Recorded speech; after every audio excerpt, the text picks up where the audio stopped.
Hey everyone, welcome to Daily News Analysis for January 6th. Let's look at some of the important news that may be relevant for your CLAT and other law entrance examinations, some important national and international news that may be relevant for your competitive examinations that you will be writing. Starting with legal news, first news is regarding the railway land in Haldwani. As you know, that Uttarakhand High Court had ordered eviction and even ordered the paramilitary forces to take action if the residents refuse to evict the place that belongs to railways. So Supreme Court has put a stay on that. Supreme Court thwarts eviction from Haldwani from railway land in Haldwani. Court says some of the residents have been living for 50 to 70 years and you cannot simply uproot them overnight. So it is said to suggest rehabilitation and denounces the High Court order allowing use of paramilitary force for drive. So the Supreme Court stayed December 20 direction of the Uttarakhand High Court to the Indian Railways and District Administration to use paramilitary forces to evict thousands of poor families occupying railway land in Haldwani district within a week. A bench of Justice Sanjay Krishna Kaul and A.S. Oka remarked that some of these people have been living in the plant for 50 to 70 years and could not be evicted within a week. The court said the issue has a human angle and many proceedings under the Public Premises Acts were instituted ex parte. Ex parte means from the one side without hearing the other side. So there are so many legal maxims that you get to see in these news. Like there is one of the maxim that ex parte is one such legal word that is relevant for you. Another legal word is audi alteram partem. Audi alteram partem means hear the other side. Without hearing the other side, it is unjust to pass any order, to pass any ruling against them. So every party should be given equal opportunity to present their case. Here the order was passed ex parte and even paramilitary forces were allowed. So that has been thwarted by the Supreme Court. Uh, Additional Solicitor General Aishwarya Bharti for the railways said the land around the Kathgodam railway station could not be developed and there is a need to open the state to more rail traffic with Haldwani the nearest location.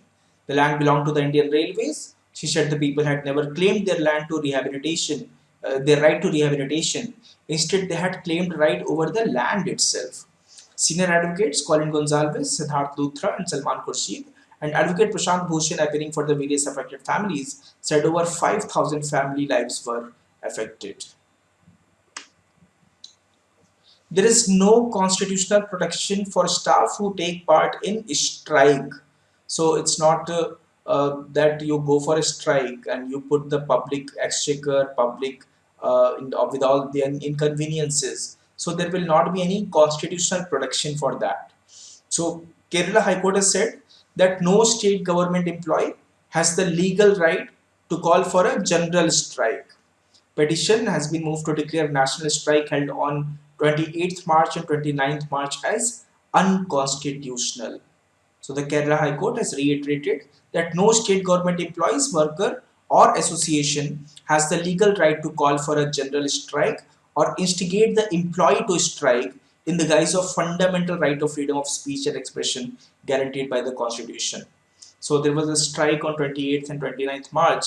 The salary of 1,68,598 employees was withheld for striking work on March 28 and that of 1,29,209 employees on March 29. The state also said that disciplinary action was taken against 24 employees who were absent on March 28 and against 4 for being absent on March 29.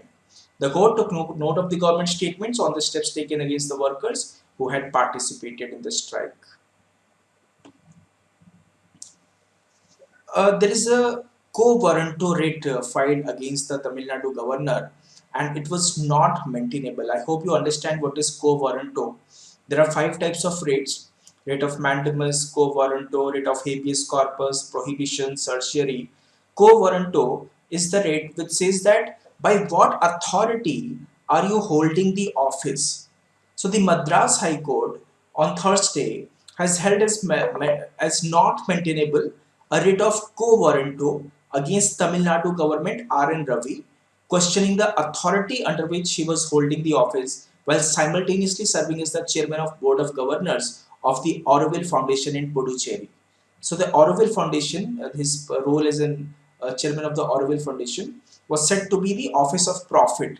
So if you are chairman of Auroville Foundation, how are you simultaneously holding the office of governor? Isn't there is a conflict of interest? Isn't there is by what authority are you holding the office? So the rate was asked, the rate was filed, but it was held as not maintainable.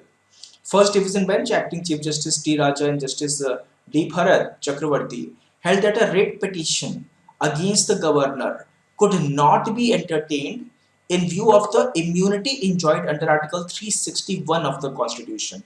They refused to direct the High Court registry to number the writ petition. So Mr. Kanak Dasan of the TPDK had filed the writ petition contending that the post held by the governor in the Auroville Foundation was an office of profit since it provides for payment of salaries and other allowances apart from leave, pension and so on.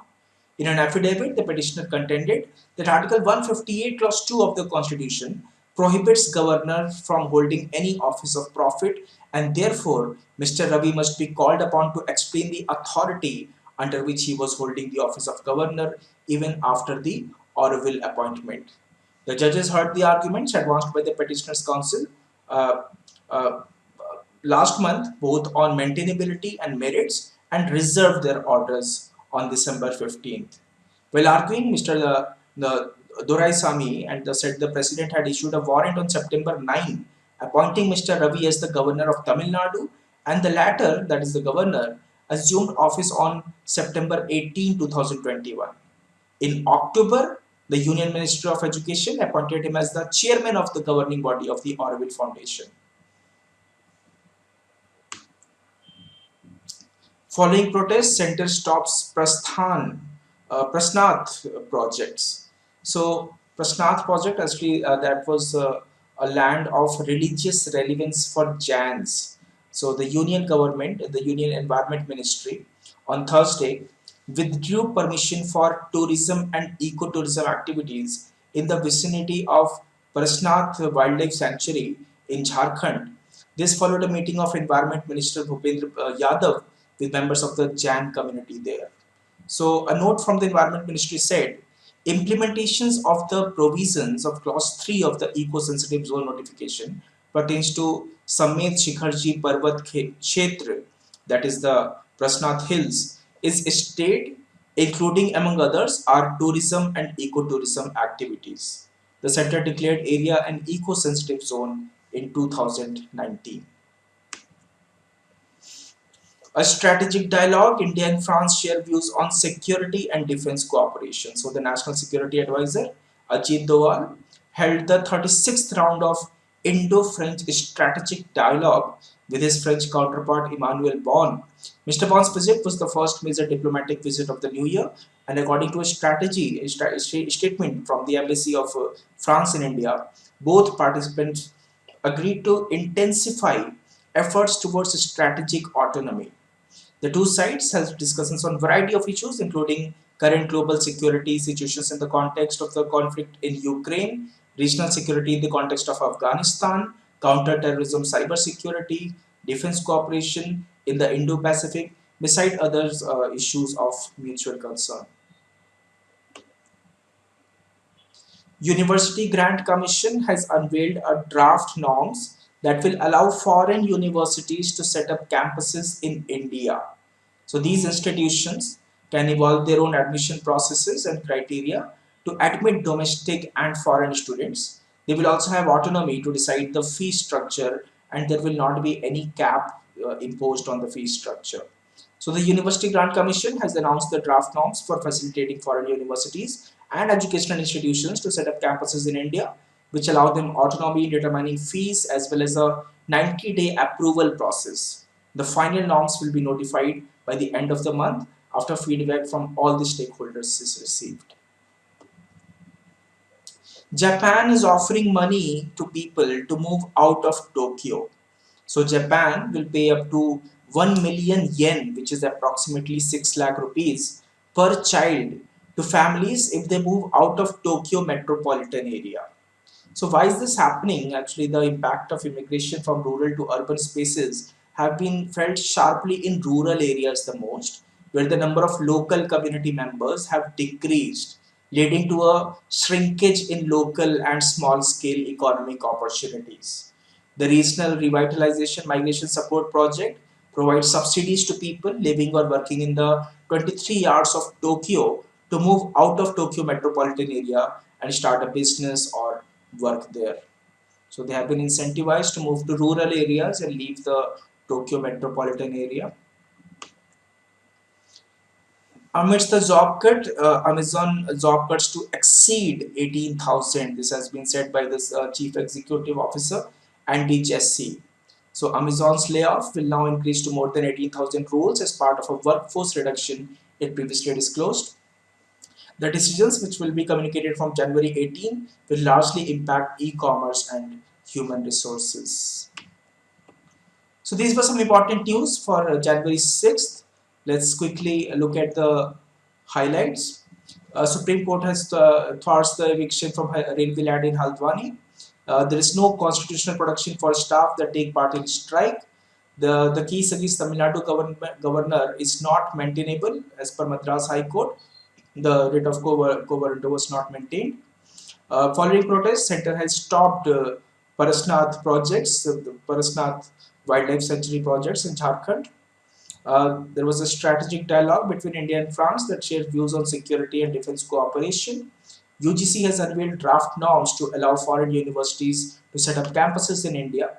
Japan is offering money to move out of Tokyo. What are the reasons why they are incentivizing the people to move to rural areas? Amazon's cut to exceed 18,000. So these were some important news for January 6th. Thank you so much. See you in the next session with more set of news.